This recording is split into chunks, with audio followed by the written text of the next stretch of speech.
История этого дома. Этот дом для нас уникальный не только своей связью с Николаем II, тогда еще будучи цесаревичем. Здание уникально еще тем, что это один из 3 самых старых домов города Орска. Дом купца Назарова. Вообще-то Орск – это то место, где был заложен Оренбург. Это была граница с Киргизской степью, и Орск, как крепость, имела очень стратегическое значение. Купец Назаров был не только богатый человек, он еще был патриот и родины, и своего края, и наверняка верующий человек. Прямо через дорогу от него был построен Большой Преображенский кафедральный собор. И вот когда Николай II готовился принять страну из рук своего отца Александра III, и он приезжает всю страну, и в частности он приезжает в Орск. И в доме купца Назарова он принимает делегации от всех сословий, решает вопросы, слушает их проблемы. То есть эти стены видели будущего императора.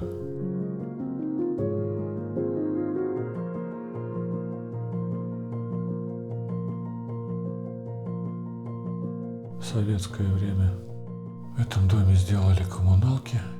Этот дом уже не звучал ни как дом купца Назарова, ни тем более как царский дом. В конце уже советского периода часть здания по халатности просто рядом поставили в нарушение всех норм котельную, в которой генератор работал и давал большое сотрясение. И часть дома просто пришла в аварийное состояние, жильцов выселили, и эта часть дома рухнула, вот то, что мы сейчас имеем. И с этого периода этот дом просто стоит бомжатником. Без окон, без дверей, в нем пьют водку, в нем лежат шприцы.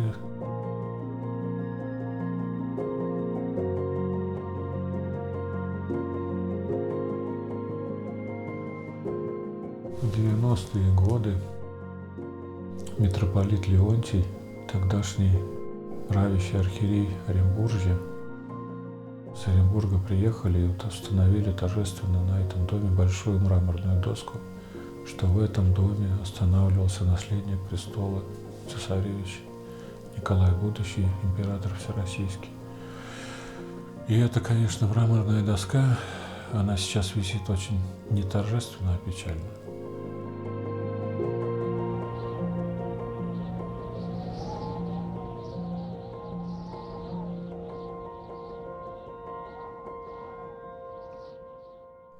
Это здание, такое ощущение, что оно лет 30 вокруг меня ходит.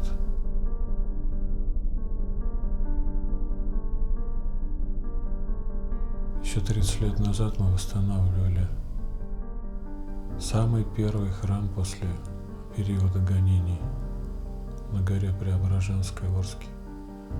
И тогда мы уже открыли для себя это здание. Открыли, послужили, помечтали и забыли. Ну, как забыли, относительно.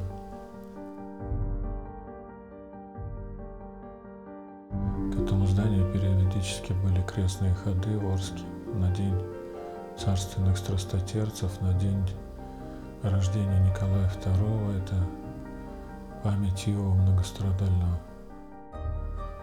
И опять какая-то цикличность.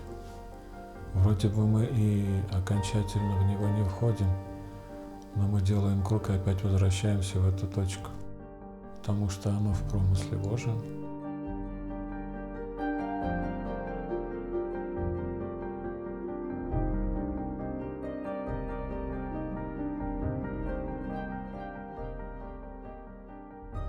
А почему мы никак не можем начать? Потому что, знаешь, какую-то серьезную тему нужно выносить, выстрадать. Мне кажется, эта тема очень нелегкомысленная, такая глубокая. Я иногда привожу пример. Моисей же мог из египетского плена израильтян за неделю довести до Палестины. Они ходят 40 лет. 40 лет, пока в них не вымирает все вот это египетская зараза, пока не вымирают люди, которые уже безвозвратно болеют этой темой, и с ними ничего не сделаешь. Входит новый Израиль, переродившийся глубокой тяготой. А эта пустыня очень суровая. Суровые условия очень сильно перерождают человека внутренне. Во-первых, они перерождаются, а во-вторых, им сопутствует скорбь вот на грани. То пить нечего, то кушать нечего, то... И это постоянно. Они окружены враждебными племенами, которые тоже несут им непрестанную угрозу. Люди находятся вот на грани. И вот на этой грани всегда очень контрастно приходит Бог в своей защите, в своем промысле, в своем утешении. Когда человека все очень хорошо и долго хорошо, его сердце, наверное, покрывается жиром, и оно становится очень нечутким. Чтобы сердце снова стало чутким, нужно спустить вот этот жир, выжечь его. И поэтому, наверное, вот 30 лет мы ходили вокруг этого дома.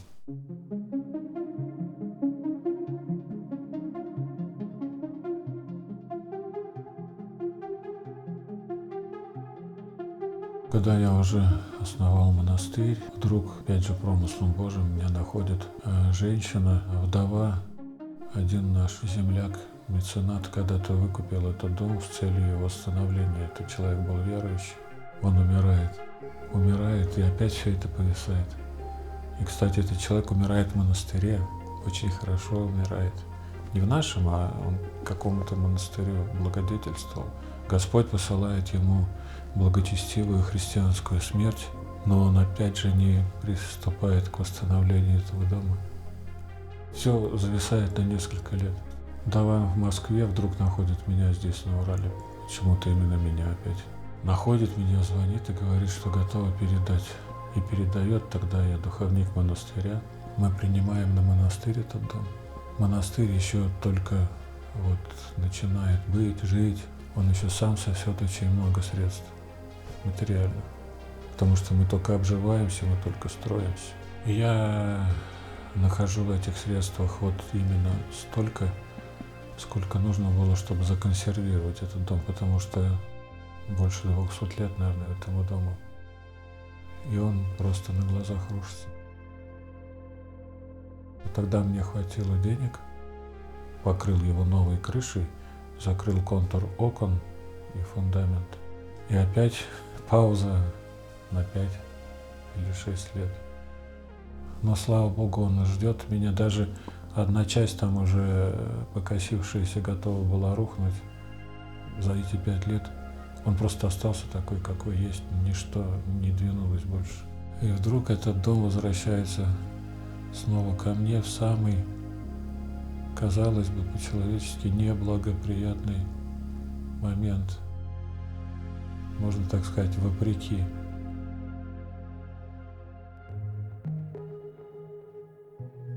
В 30 лет я строил, трудился. Меня не видела семья, дети меня не видели. Я помню такую деталь. Я в 1 год построил кафедральный собор и женский монастырь вот в разницу в 1 месяц. А кроме этого у меня было много других послушаний.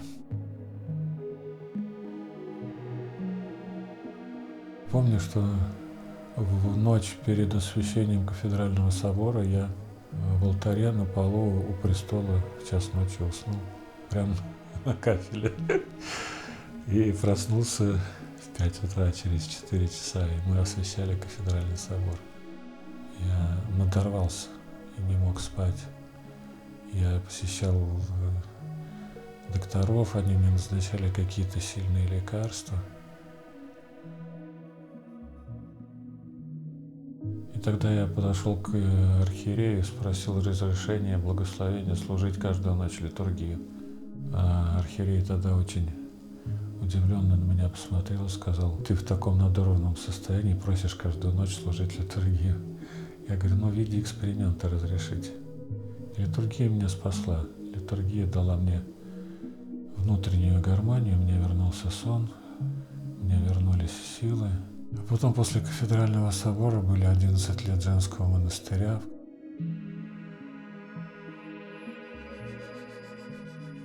Перед каждым новым постригом, когда у меня вызревало решение о постриге очередной сестры, я всегда вдруг сестрам говорил: девчата, я забеременел.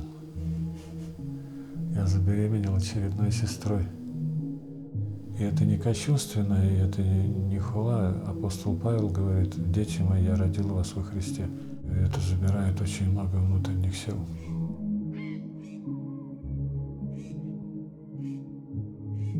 Есть такое понятие ктитор. Это не назначенный духовник, не который просто получил указ исповедовать сестер. Ктитор – это тот, кто родил этот монастырь, вокруг кого эти сестры собрались. Он их родил, у меня было 40 сестер. А потом мне пришлось в очередной раз оставить послушание и двигаться дальше. Так было с кафедральным собором. Я говорю, в час ночи я уснул на полу, а через неделю после освящения я попросил снять меня с настоятельства и отпустить в монастырь.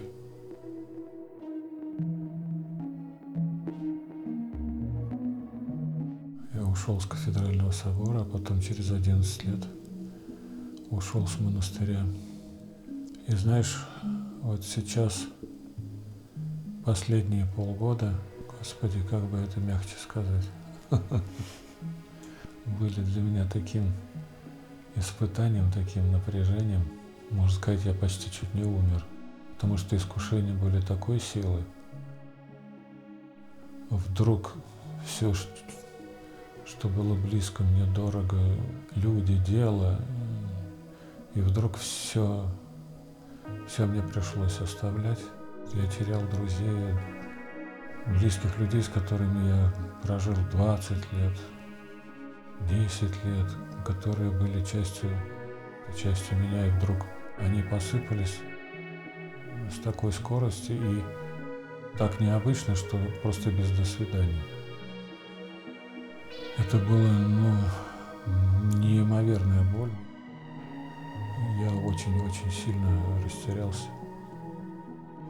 Наверное, эти полгода, я не знаю, как я выжил, просто, наверное, потому что рядом оставались верные.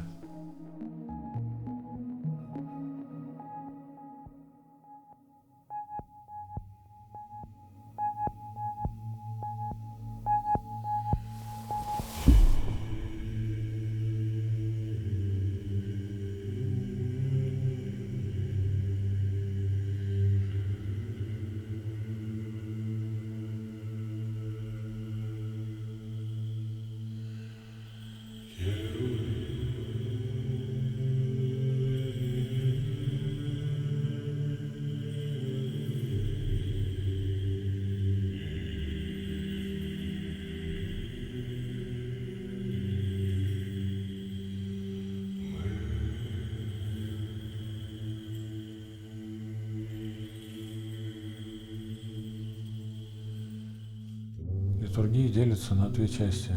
Божественная литургия, которую мы служим, литургия оглашенных и литургия верных. В середине литургии, прямо перед самой Херувимской песней, священник возглашает триектении об оглашенных. И там есть такой момент: оглашенные изыдите. Оглашенные — это вроде бы люди, которые уже склонились в сторону Христа, в сторону Церкви, но они еще не испытаны в полной мере. А чем можно испытать окончательно человека? Крайним кризисом, крайней точкой боли.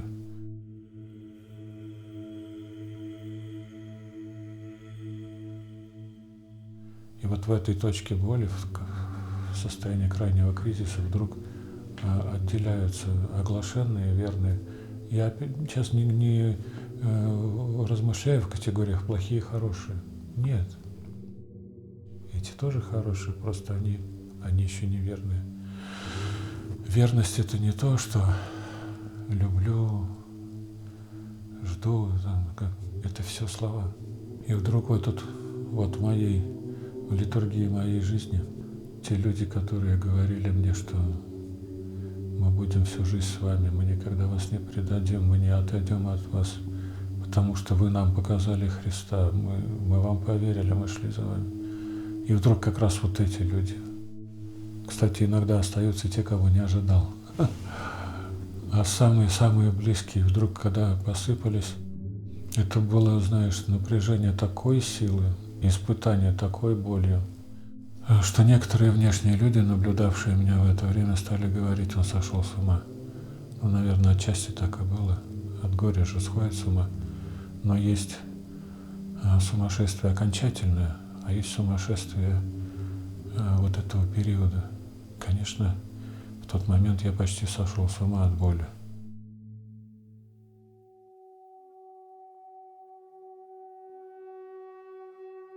У меня был такой момент, когда мой сын, мой оператор, с которым мы сняли очень много фильмов, в одну ночь мне было, наверное, уже кризис такой крайней степени. Я был один в степи ночью, а его сердце всегда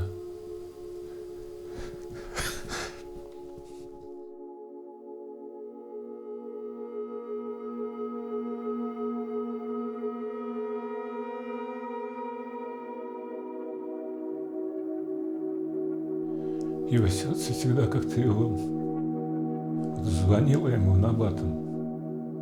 Он в эту ночь не мог уснуть и поехал, нашел меня в степи одного.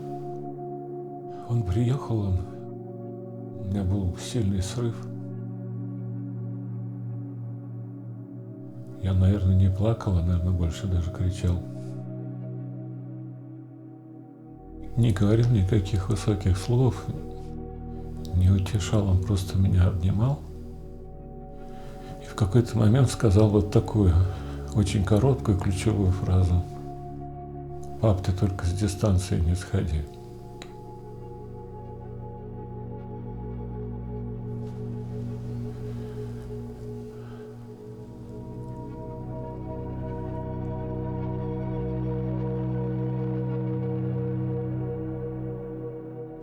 Через 2 месяца его не стало, через 2 месяца он сам умер.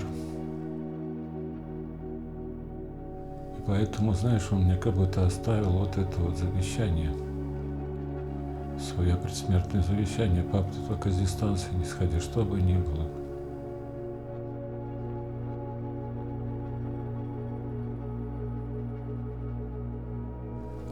Без Бога можно сойти с ума в такие минуты, тем более потом смерть сына, которая наложилась на ту скорбь. Ты представляешь, я переживаю крайнюю степень кризиса, срыва, и вдруг у меня умирает самый близкий человек. А у меня остается завещание: пап, ты только с дистанции не сходи. И как раз вот в этот период, когда, казалось бы, я сейчас не могу ничего делать, у меня нет сил, у меня нет здоровья, нервная система расшаталась. Как раз у меня сейчас есть такая возможность жить здесь, в скиту, очень тихо. Вокруг меня 17 любящих сестер, вот эти как раз, которые верные. Они разделили мою боль на 17 частей, просто разрезали. Раньше мне приходилось все это одному, а теперь разделили на 17, и мне осталась 1/17.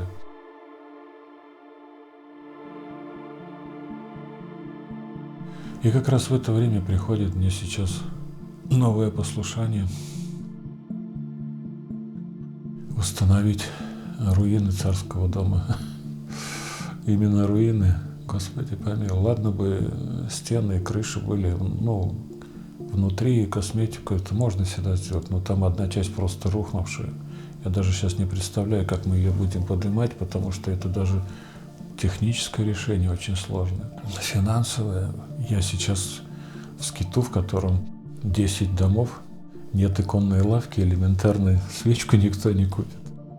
У меня 17 детей здесь, какое 17, еще несколько послушников. Да, мы трудимся, сестры, просто. Не страшно потерять 1 000 000 человек, но обрести 17 верных Вот с ними можно Измаил брать. Мы живем, мы сами себя кормим, мы еще развиваемся, что-то постоянно делаем, но вот этот новый объект, который требует не просто восстановления, а восстановления под особым надзором, а это умножь на 2 или 3. Теперь стою в этих руинах и понимаю, что я настоятель руин. Я был настоятель кафедрального собора, был секретарь епархии, настоятель второго кафедрального собора в городе Гае, духовник и ктитор, строитель Иверского монастыря. И вдруг финал, я настоятель руин опять, через 30 лет. Это, наверное, вот та точка, которая нужно было Богу, чтобы во мне вымер весь ветхий человек. Ну, конечно, я это сейчас так уж слишком категорично говорю. Он во мне вымрет только, наверное, со мной вместе в гробу. Потому что настолько глубока духовная болезнь у каждого из нас. Поэтому, но в какой-то мере, может быть, Господь меня провел через эту пустыню, покаяние вслед за Моисеем, чтобы во мне полностью вымерла надежда на самого себя. Вот я стою в этих руинах, и что я могу сказать? Когда я ноль, и финансовый ноль, и духовный ноль. Господи, помилуй. И, знаешь, в эти критические моменты жизни очень глубоко понимаешь, что все, что даже в духовном плане ты приобрел, и все, что ты якобы есть, все это без Бога рушится. Господь как скрепа, которая все это держит.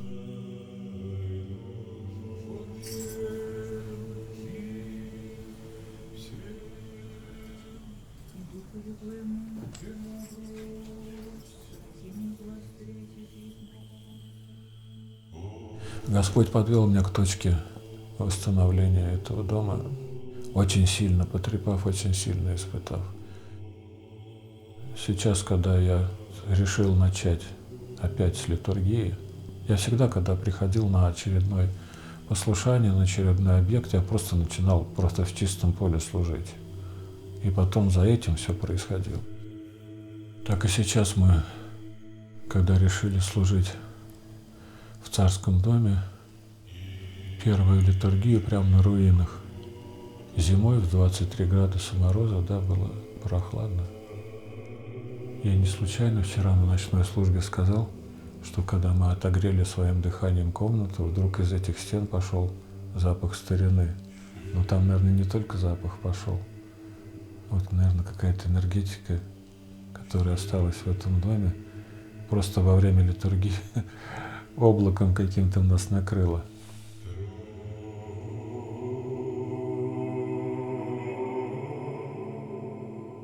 Я попросил архиерея, чтобы он мне разрешил вот внутренний храмик маленький посвятить Иову Многострадальному. Во-первых, это, конечно, покровитель царя Николая II, потому что Николай II был рожден на Иова Многострадального и в некоторой степени повторил его судьбу многострадальную. Это теперь отчасти святой, который близок мне после периода вот таких испытаний, искушений, которые и не закончились. Господи помилуй, я и не знаю, чем все это закончится. Но, знаешь, у меня перед смертью, за 1,5 года до смерти, сыну пересадили одновременно почку и поджелудочную. Сложнейшая операция происходит очень дорого нам дается, сложно. И вдруг через 10 дней он мне звонит и говорит: папа, у меня началось отторжение органов. Вот для меня настал конец света. Я думал, у меня сейчас разорвется сердце просто. И он мне говорит: пап, я даже сейчас молиться не могу. Я говорю: сынок, вот твоя боль, твой стон, даже твое отчаяние, вот это сейчас твоя молитва. И он мне тогда сказал: единственное, пап, что я на Бога не обижаюсь. Я говорю: сынок, все, больше ничего не надо. У тебя все произошло. Ты на Бога не обижаешься в такой крайней точке скорби, и у тебя нет обиды на Бога, больше вообще ничего не надо. И нам Бог дает 1,5 года жизни, Он восстанавливается. А потом вот так неожиданно случилось то, что случилось, и у меня много недоразумений, жалоб, стонов, но у меня, слава Богу, у меня ни одного мига не было вопросов в сторону Бога.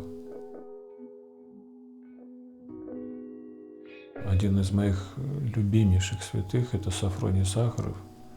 Его учитель духовный Силуан Афонский – это их духовная кредо, можно так сказать. Их одарил Бог. Стой на грани ада и не отчаивайся. Поэтому теоретически-то я об этом знал, а практически подойти к этой точке, откуда, как из печи вавилонской, такое пламя, которое просто на тебе ни одного волоска не оставляет, ни одной клеточки на твоем лице живой не оставляет. Такое пламя оттуда дует. Когда проходишь эту точку на грани ада, в тебе выжигается все искусственное, все душевное, сентиментальное. Оно не выдерживает такого накала пламени. И поэтому мудрые духовники, они все были очень несентиментальны. Да, они не были патологически жестоки, но они никогда не были сентиментальны. Они вели своих духовных чад через египетскую пустыню, в которой вымирало все наносное, и чтобы в царство вошло только обновленный человек. Когда ты уже вошел в царство, там уже поздно обновляться. Ты туда должен войти относительно стерильно. И вот твой путь до царства, вот этот путь мученичества, выжигания в себе всего, ни в коем случае туда нельзя принести бациллу какую-то. Поэтому вот эта бездна неизвестности, когда ты вообще не знаешь, а будешь ли ты завтра жив или нет.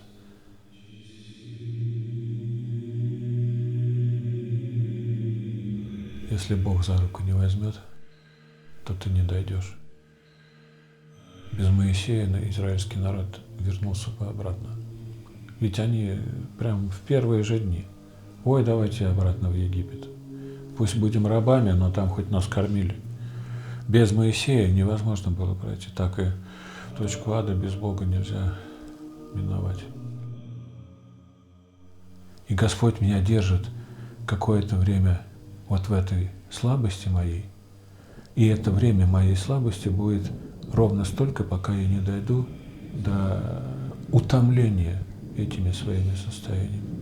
И просто сквозь слезы не скажу: Господи, Господи, все, меня размазало, где же ты? И приходит Бог, и вдруг то, что ты не мог сделать годами, происходит вот так. Вот раз, и все. Почему Бог медлит в это время? Чтобы, не дай Бог, ты не поверил в себя самого бедного. Господи, помилуй.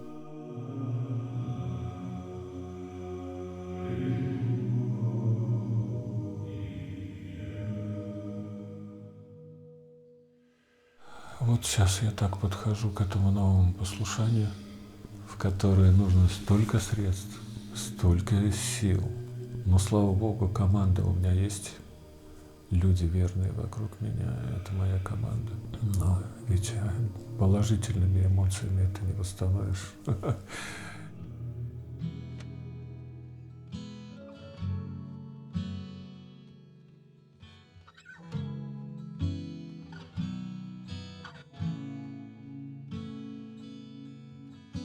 С 5 лет, можно сказать, я несу ответственность за этот дом.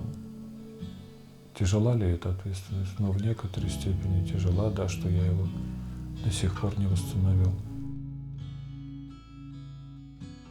Каждое дело небогоугодное, оно рассыпается. Но когда мы делаем очередной виток из числа многих-многих-многих за эти 30 лет и возвращаемся в эту смысловую точку, я думаю, что все-таки у Бога есть планы на этот дом и планы на мою ответственность. Это точно не честь, а большая ответственность. В эйфории чем-то: вот, я делаю что-то великое. Ну, даже если у тебя получится. Но это тебе будет не спасительно. построил-то и умер, и лопнул от гордости, и обрызгал этот дом.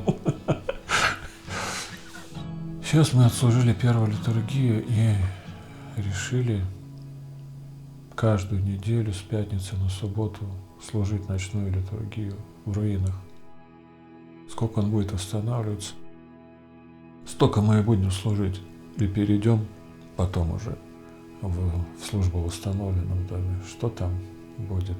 Есть, конечно, много задумок. Однозначно там будет музей, связанный и с царской семьей, история его посещения, и с купцом Назаром, и с какими-то деталями Орска тех времен. Но самое, мне кажется, центральное это будет храм. А потом, конечно, я думаю, там будут свои прихожане, которых не вместит этот малый храм.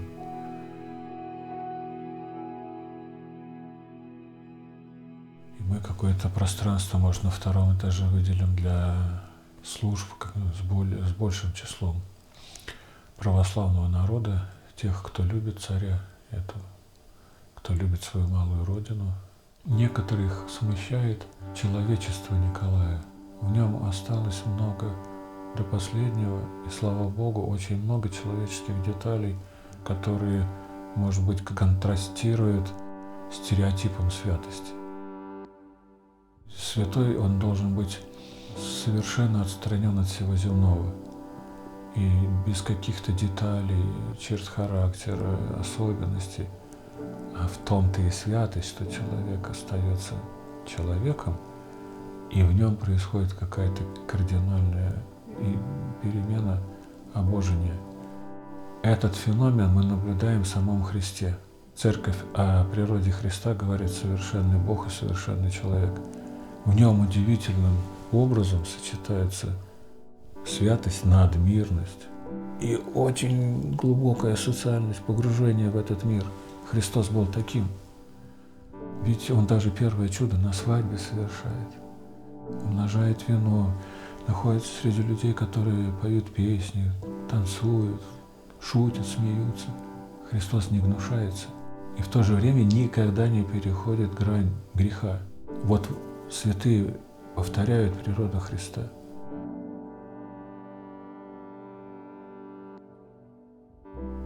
Они не брезгуют этим миром, не относятся к нему высокомерно. Они сами часть этого мира, даже в каких-то слабостях своего характера, своих деталях своей внутренней жизни. Господь оставляет это, чтобы не было иллюзии, что это какой-то небожитель, переставший быть человеком. Сам по себе он всего лишь человек. Но его человечество соединяется с божеством, становится обоженный человек, который не должен прекратить своего человечества. Но его человечество должно быть вот в том формате, не перешагивая грех. Как апостол говорит, все мне можно, но не все полезно. Все мне можно, но ничто не должно мною обладать. Он как раз говорит о грани перехода в грех. Царь Николай вот драгоценен вот именно вот этим феноменом обожения. В нем остаются определенные человеческие черты, даже слабости. Вот кого-то очень смущает, что он курил. Меня не смущает. Это не образец для подражания, но это не сквернит царя для меня, потому что царь свят не своей святостью, а Богом. И Бог в нем, через него проявляется очень отчетливо, даже в момент его смерти, когда он всем прощает и умирает по-христиански. Я всегда говорю, что святой не светит своим светом. Святой – это зеркало, которое отражает божественный свет. Всего лишь.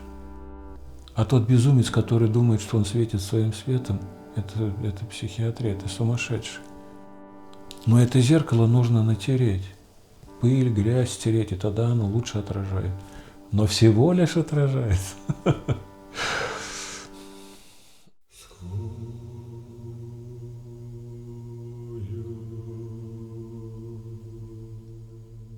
Меня в последнее время спрашивают: у вас крепкая вера? Я говорю, знаете, о своей вере я стыжусь говорить. Наверное, я живу сейчас больше надеждой на Бога, что Он меня не оставит. Он меня оставит помучиться, утвердиться в своей немощи, отчаяться в самом себе, а потом посетит. Вот это драгоценно.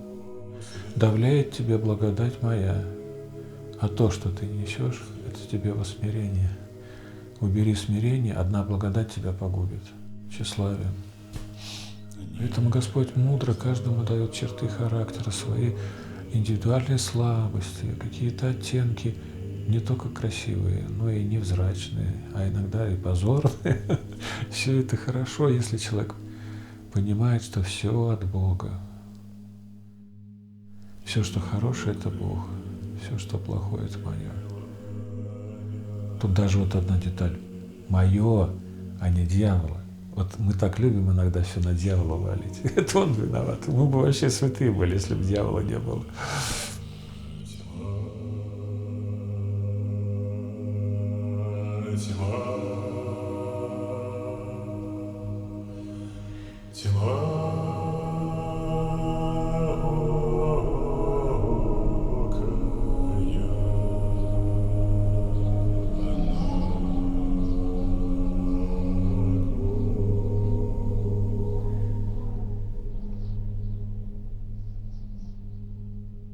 Что для вас настоятель? Вот что глубинного в этом слове настоятель? Вот знаешь, может быть, 30 лет назад я по-другому на этот вопрос ответил. Теперь через 30 лет скорби, ответственности, тяготы.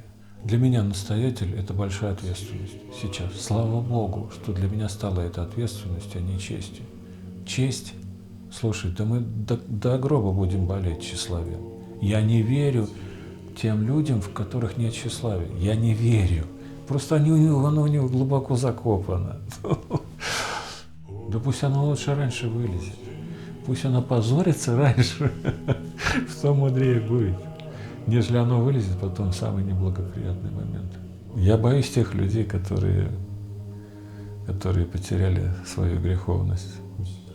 Это, во-первых, неправда большая. Во-вторых, это опасно. Но это тщеславие не должно становиться патологией. Да. Это должно быть твоей болью, твоим переживанием. Хорошо, если ты переживаешь.